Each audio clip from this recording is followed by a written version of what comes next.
Dr. Child is going to introduce our next speaker. Yes, our next speaker is our molecular geneticist, Dr. José Aragon-Martin, who obtained his PhD in 2009 with us and has been an essential member of our team ever since, providing continuity for our research program and supervising a whole series of successful MSc, PhD, and summer medical students. His chief interests lie in mapping the Marfan gene and analyzing affected families for new aortic aneurysm genes. We had 3 summer students this year, the first of whom worked alongside Dr. Aragon-Martin, and José's report will include student Sylvia Lapena's contribution, followed by reports by the other 2 students. José, over to you. Thank you, Dr. for the introduction. Let's talk about some of the research projects in Sonalee Lab. Yes, so one of our interests is to look at the, sorry, that went too fast.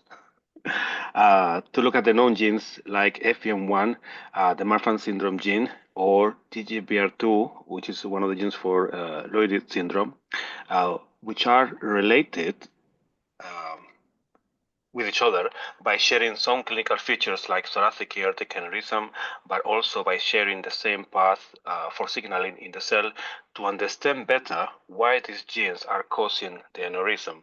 We are trying to create animal and cell models with the pathogenic variants, like we did in a previous study with a zebrafish model for the LMOR1 gene, and report the outcome. Another of our interests is to study a possible genotype-phenotype association by studying the pathogenic variants in the FEM1 gene and study the association with clinical features. This will help us to understand if we can predict what will be the outcome of a new patient with a similar pathogenic variant, and we are using statistics tools to accomplish this point. But the major interest in Sonalee Lab is to study patients with an aortic aneurysm and discover new variants in known genes or discover new genes associated with the aortic aneurysm because of previous negative testing. Sometimes a patient's DNA tests negative after screening known genes like the FEM1 gene, and perhaps we might think that there is a new gene at play, but if we look further, we understand that it is a pathogenic variant in FEM1 gene that the technique has not been able to pick up. And an example of this was in 2023, studied in USA by the group of Milledge group. An affected family member tested negative for the current gene panel because the panel only looked at the regions of the FEM1 gene that will produce the protein. But it does not look at the deep but they don't look at the deep intronic regions for the test. After further studies, they discovered a pathogenic variant in the intronic region that created a new site for a false exon, and that was the reason this patient was classified as Marfan from the beginning. This variant could have been studied in the initial lab by whole genome sequencing, which is the next generation sequencing technique that covers all exons and introns of a gene, of all the genes. Because of studies like this and because of our experience with previous projects, we are now only screening using whole genome sequencing.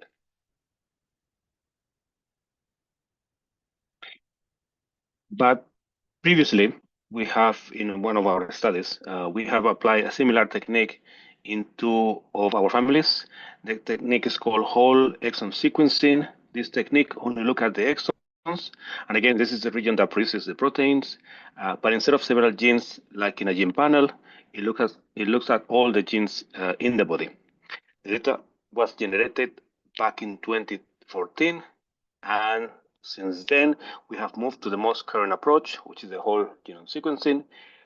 This slide is to share with the audience our proud achievements, because we have to understand that it takes perseverance to make sure that research keeps moving forward.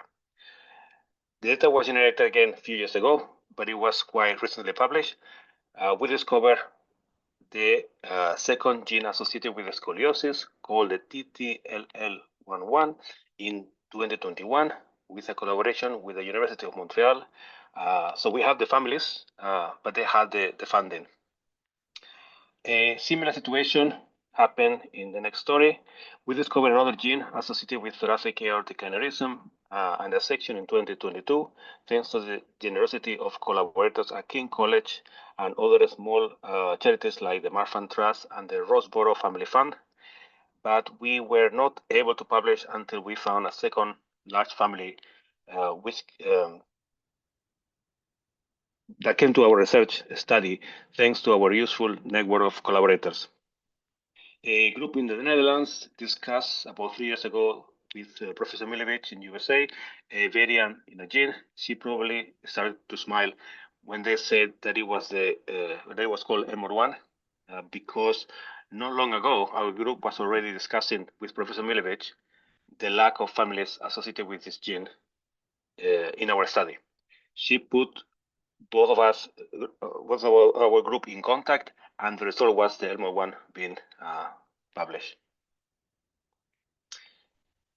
Before I continue, I would like to explain a few concepts to understand better the next slides. The following is what a part of the DNA will represent. In this case, this is what we call a gene. A gene will contain exons. These are the areas of the gene that will produce a protein. In this picture shown in green color.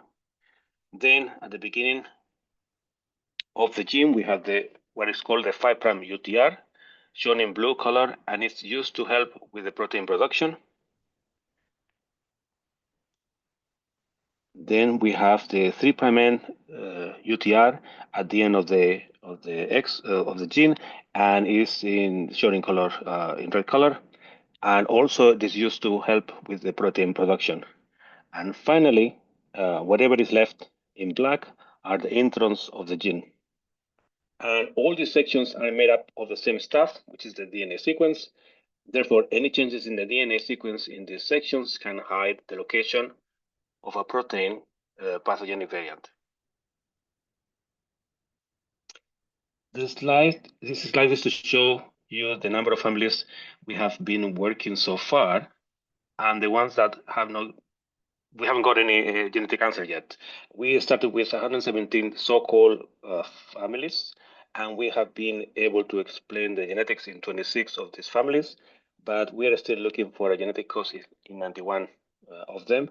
So we have about 78% of our patients who do not know what their genetic marker is causing their aortic aneurysms, and we think that perhaps these are 78 genes, but also perhaps it could be areas of the previous genes that we have not really look at that time.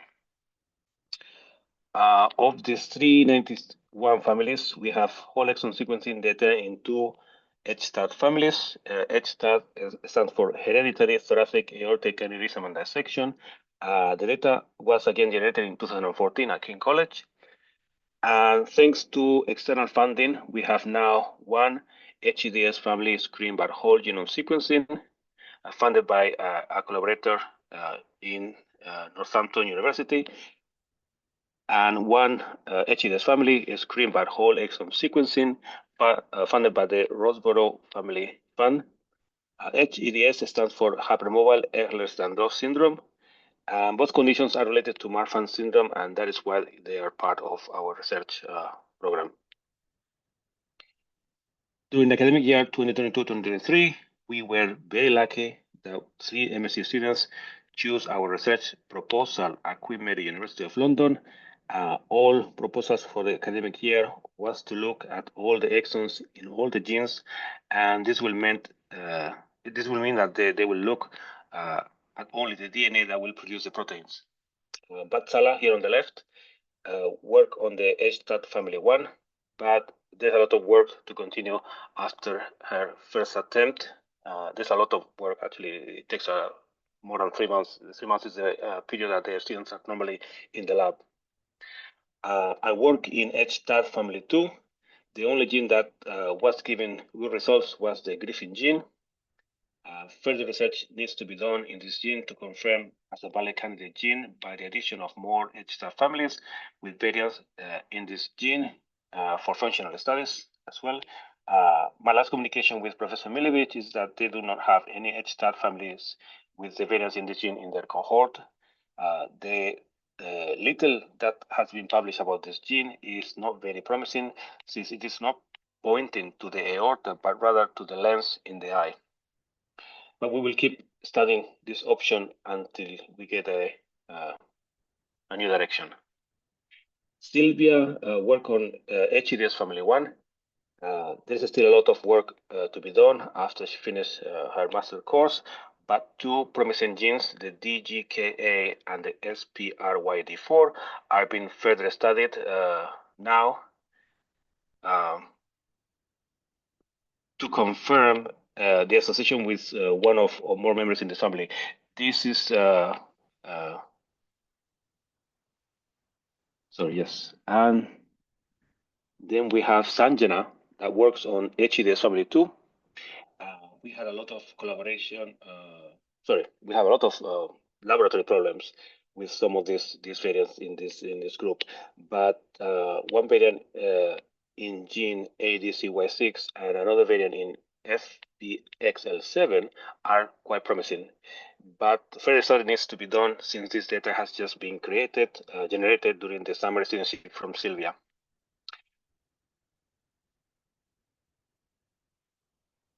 I think good rumors spread quickly through the university about the lab-based projects that we at Sonalee Lab were offering, because last academic year, 2023-2024, we were approached actually by the students rather than wait and choose from a list of projects. And this time, all 4 students were working on the same 4 families from the previous year, since the data generated need further confirmation, but they were looking at different parts of the gene or the genome. Roshan was looking at the 5' UTR and the 3' UTR regions of the coding nexons, of the coding genes. But we have a lot of laboratory problems since we were not able to confirm the NGS candidate list of variants by Sanger sequencing. Therefore, we must change the original strategy and perhaps redesign the approach to confirm these variants in the families. Bharati, here on the right, was looking at the intronic regions of the coding genes. And we have 2 promising genes, one in HTAT family 1 and one in HEDS family 1. We cannot reveal the data at the moment because it will be presented at the American Society of Human Genetics, and one of their rules is that the information cannot be disclosed it can only be disclosed after the meeting is over. Also, this information is very new, and we still need confirmation of the involvement of these intronic variants with the production of the protein and to associate them with more families. Then we have Barsha was looking at the CNVs, which stands for copy number variations. You can look at here at a control chromosome. Here, but if there is a deletion, like here you have the B section has been deleted, or the B has been duplicated. So this first one, this is what is called copy number variation. You either lose or gain something, some genetic material. And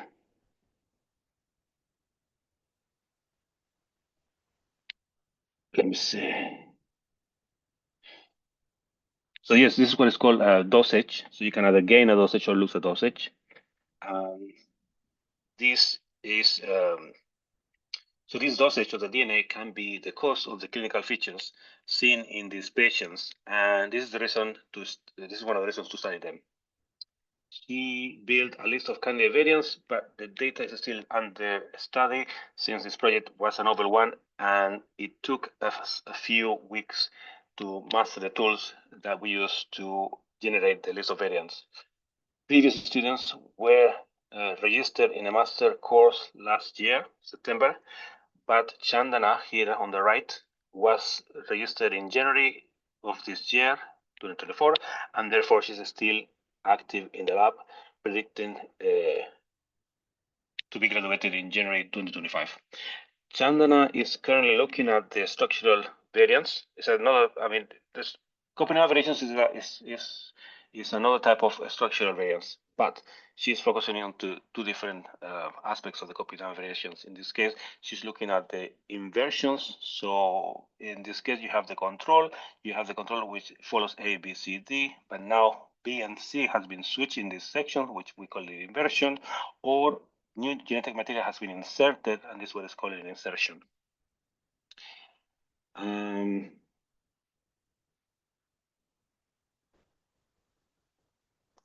So yes, so Chandra has generated many candidate variants, and she's now in the process of filtering out these variants that seems to be not important at this time, and focus only on the structural variants that will interfere with the normal protein production.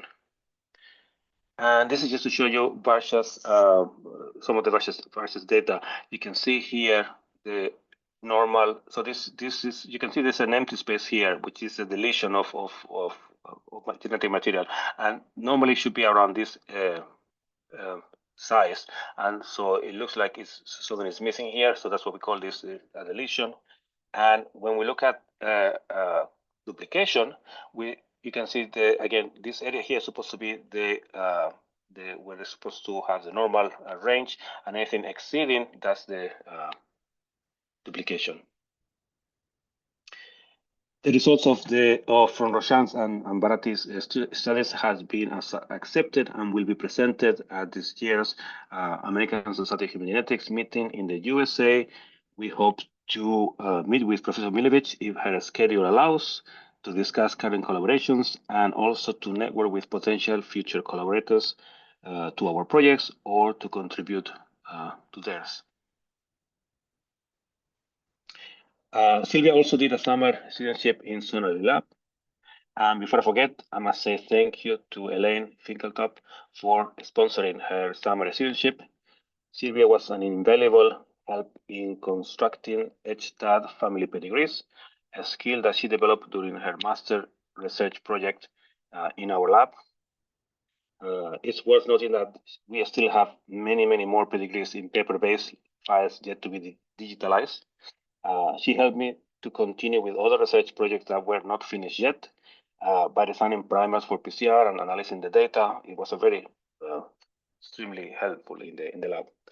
She was also very eager to help other students develop their laboratory skills, especially when they were unsure or needed guidance in the lab. I just want to pinpoint here that the lab seems to be very big and large, but actually they have to twitch themselves to the side because otherwise they will be touching each other's shoulders. Anyway. And too fast, sorry. And here they are. Just want to say thank you to all of you for your support. Thank you very much, Jose. I just want to say that all the students want to say thank you to the Marfan Trust and also to the Finkeltop group. Sylvia was giving a very good message as well, but I'm sorry it didn't play properly. Another time, not to worry. We're so grateful to all the work that Jose does because, unfortunately, because these are rare disorders, these are not conditions that the NHS is all that keen to fund research into, because they'd rather use a condition that affects lots of people, like, say, obesity or something like that. While we know that all those people who we do think have a condition, but we can't find the genetic diagnosis for, how finding it is so very important to them. And for me as a pediatric cardiologist, it has so many ramifications because, you know, if we find the genetic diagnosis, then we can screen children and know who we should be watching, know who we can discharge, which is, you know, life-changing for families. So it really is so very important, the work that you do, Jose, and we're so very grateful.